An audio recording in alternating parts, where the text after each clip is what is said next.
Kericuhan ini terjadi saat para remaja dari kota Bambu Selatan dan Utara Tengah membangunkan sahur. Tiba-tiba saja satu kelompok remaja yang menamai kelompoknya Junior Jatipulo menyerang menggunakan senjata tajam. Satu remaja meregang nyawa akibat senjata tajam, sedangkan dua lainnya mengalami luka. 8 pelaku yang masih di bawah umur diamankan polisi, sementara 7 diantaranya masih berstatus pelajar di sekolah dasar. Selain itu, polisi juga menyita barang bukti berupa senjata tajam jenis celurit. Pada saat itu memang anak-anak mau acara membangunkan sahur ya. Sahur antara anak-anak dari KBU sama KBS. Seperti biasa sebetulnya. Dan sudah kita lokalisasi juga. Cuma waktu itu ada penyusup mungkin ya dari anak-anak Jatipulo ini. Mereka menamakan dirinya dari Junior Jatipulo di IG-nya itu. Memang sebelumnya ada akun-akun tantangan-tantangan di situ yang kami perhatikan. Tanya terjadilah itu. Saling ledekan, akhirnya ada korban. Kedelapan pelaku dititipkan di Lembaga Penempatan Anak Sementara Cipayung, Jakarta Timur untuk menentukan kelanjutan proses hukum pidana atau pemberian diversi terhadap kedelapan anak di bawah umur ini.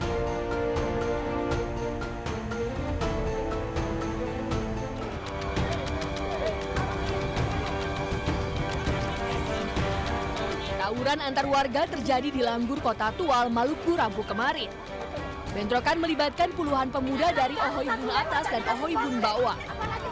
Kedua kelompok saling serang dengan menggunakan batu, pedang, dan busur panah. Akibat bentrokan tersebut, dua pemuda mengalami luka-luka. Satu di antaranya langsung dilarikan ke rumah sakit untuk menerima perawatan medis usai dipanah. Polisi yang tiba di lokasi langsung menembakkan gas air mata untuk membubarkan massa yang semakin memanas. Keadaan kembali kondusif ketika massa berhasil dibubarkan oleh polisi. Warga sekitar mengaku resah karena bentrokan ini sudah 2 kali terjadi. Rumah mereka bahkan ikut rusak karena terkena lemparan batu. Cuma hanya mengharapkan saja bapak aparat ini, lebih khusus pihak kepolisian dan perangkat Ohoi, kalau bisa menertibkan itu para penduduk-penduduk liar yang tidak memiliki ini KTP, yang hanya datang sebentar waktu, bikin kacau di Ohoibun, habis itu mereka pergi, kita Ohoibun Atas dan Ohoibun Bawah bermusuhan setiap waktu. Warga meminta agar polisi dan aparat desa dapat secepatnya mendamaikan pertikaian antar warga tersebut. Sementara polisi masih terus melakukan penjagaan ketat di sekitar lokasi bentrokan. Dari Kabupaten Maluku Tenggara, Dedi Rumangun, iNews melaporkan.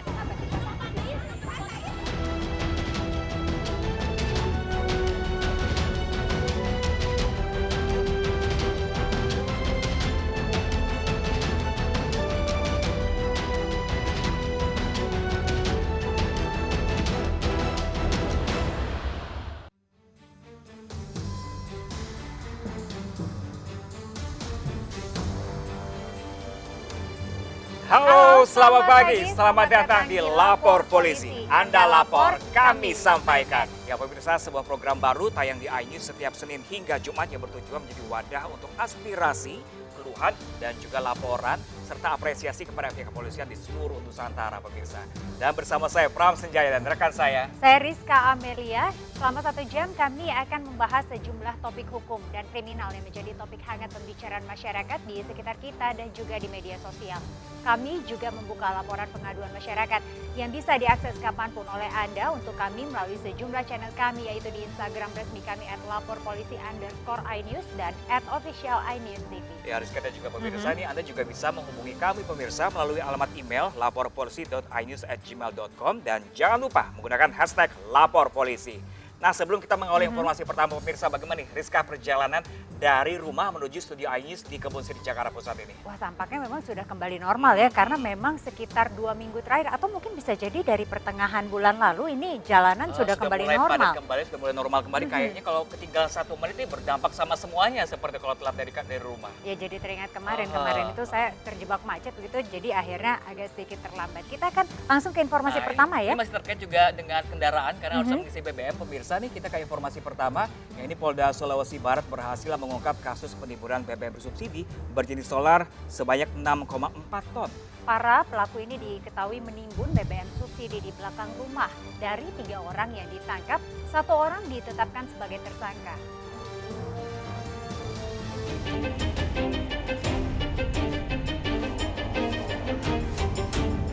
Inilah penggerbekan yang dilakukan tim Krimsus Polda Sulbar di tempat penimbunan BBM bersubsidi di Mamuju, Sulawesi Barat. Polisi menemukan ratusan jerigen berisi 6,4 ton BBM bersubsidi yang disembunyikan pelaku di mobil pick-up serta belakang rumah.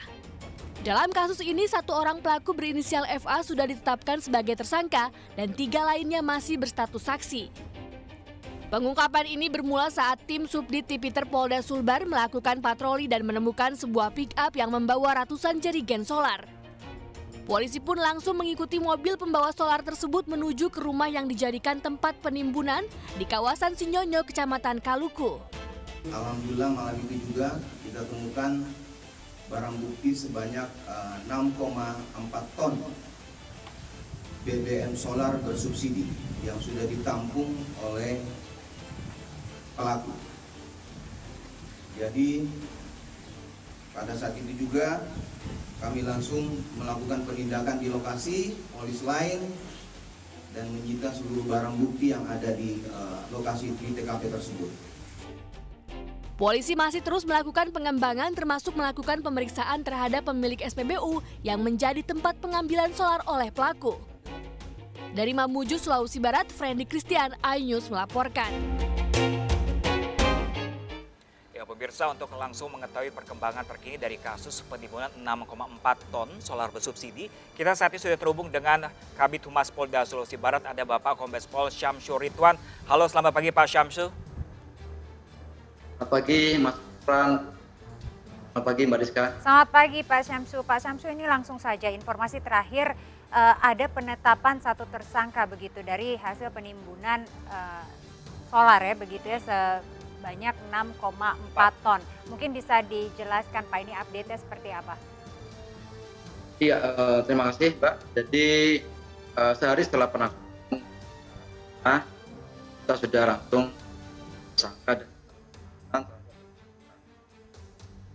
Untuk kronologi kejadiannya, pada saat ini memang kita menghadapi masyarakat BU. Setelah kami cek di Pertamina sebenarnya kuota untuk solar di wilayah Sulawesi Barat itu sebenarnya cukup, tapi kok masih banyak jadi antrian. Oleh karena itu dari Subditer patroli malam, itu di salah satu SPBU di tempatnya di Kaluku, kita menemukan ada mobil pickup yang mencurigakan. Di dalamnya ada jerigen. Terus kita tidak langsung tangkap, kita waktu itu kita buntuti sampai selesai, dibawa kemana. Setelah kita buntuti di TKP di rumahnya juga itu kita temukan banyak sekali jerigen. Kita tangkap, kita dan Oke, baik Pak Syamsu, ini informasi terakhir nih, infonya ada penetapan 1 orang tersangka. Lalu ini apa perannya dan apakah ini bekerja sendiri atau terlibat dalam jaringan?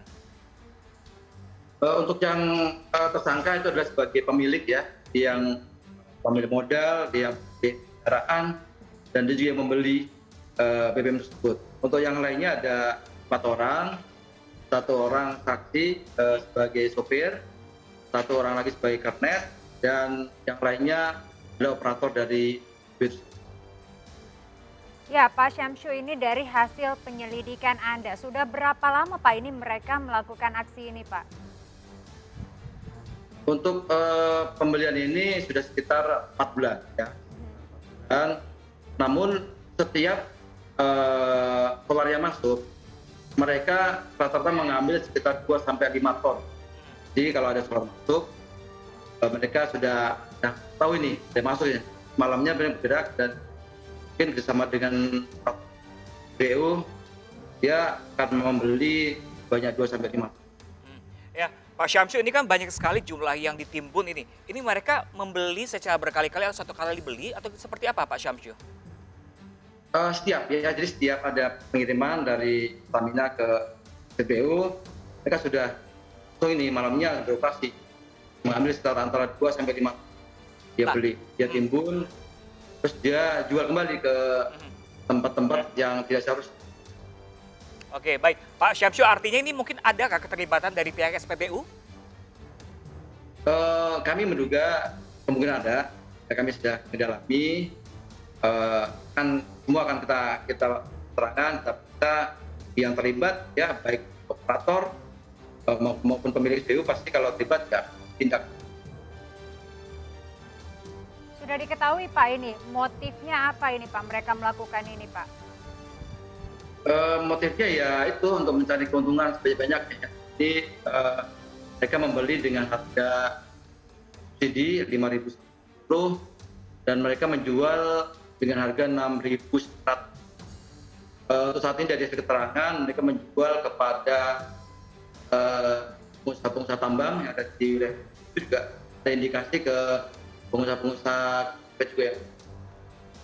Iya, Pak Syamsu, ini kan BBM saat ini lagi diburu atau lagi sangat dibutuhkan oleh masyarakat sekitar dan warga seluruhnya. Ini antisipasi dari pihak kepolisian seperti apa? Apakah nanti ada petugas pengamanan khusus yang akan berjaga di setiap SPBU di sana atau seperti apa? Ya, beberapa hari yang lalu kita sudah lakukan nah juga ini ya kita akan melakukan pengawasan dan juga penindakan tentunya apabila menemukan adanya oknum-oknum yang melakukan peniaga BBM ini, baik penimbunan maupun penyelewengan dan transportasi BBM. Baik, terima kasih Kombes Polisi Syamsu Ridwan ini selaku Kabid Humas Polda Sulawesi Barat. Sudah bergabung Bapak bersama kami, terima kasih. Selamat menjalankan aktivitas dan sehat selalu ya Pak. Terima kasih Mbak dan Ya, pemirsa, kita ke informasi lainnya. Direktorat Reserse Kriminal Khusus Polda Sumatera Barat mengungkap kasus penyalahgunaan lagi-lagi BBM bersubsidi jenis biosolar. Ya, ini polisi menetapkan 2 tersangka yang hanya merupakan supir truk sebagai kurir, namun belum menemukan dalang di balik penimbunan ini.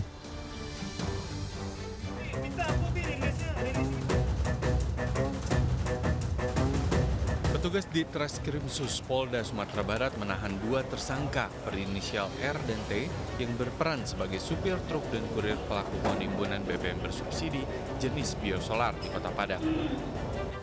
Pelaku tertangkap ketika membeli menggunakan jerigen di SPBU di daerah Pitameh, Kecamatan Lubuk Begalung, Kota Padang, kemudian dipindahkan ke mobil tangki berulang kali.